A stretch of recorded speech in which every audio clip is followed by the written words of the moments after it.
Kepala Badan Konservasi Sumber Daya Alam BKSDA Aceh, Agus Arianto, menyebut timnya dibentuk telah melakukan pemetaan untuk mengetahui keberadaan anjing acak atau anjing hutan yang diduga telah memangsa puluhan hewan ternak di Kecamatan Sukamakmur dan Kuta Malaka, Aceh Besar, pertengahan Oktober lalu.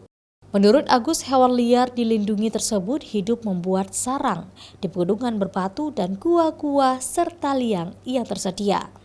Tim BKSDA melakukan pemetaan keberadaan hewan langka itu karena keberadaannya kini mengkhawatirkan para peternak di Aceh Besar. Puluhan hewan ternak warga mati menggenaskan diduga dimangsa anjing hutan itu.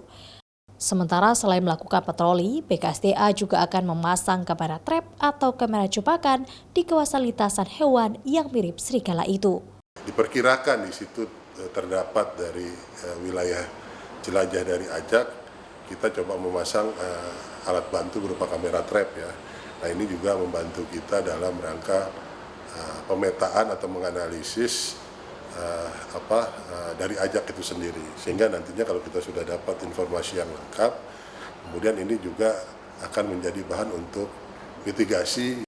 Sementara itu, untuk mengantisipasi serangan terhadap hewan ternak, BKSDA sudah meminta warga untuk tidak melepas liarkan hewan ternak mereka sementara waktu. BKSDA juga membantu memperbaiki kandang ternak warga karena dalam beberapa kasus yang lalu ada ternak warga yang dimangsa di dalam kandang.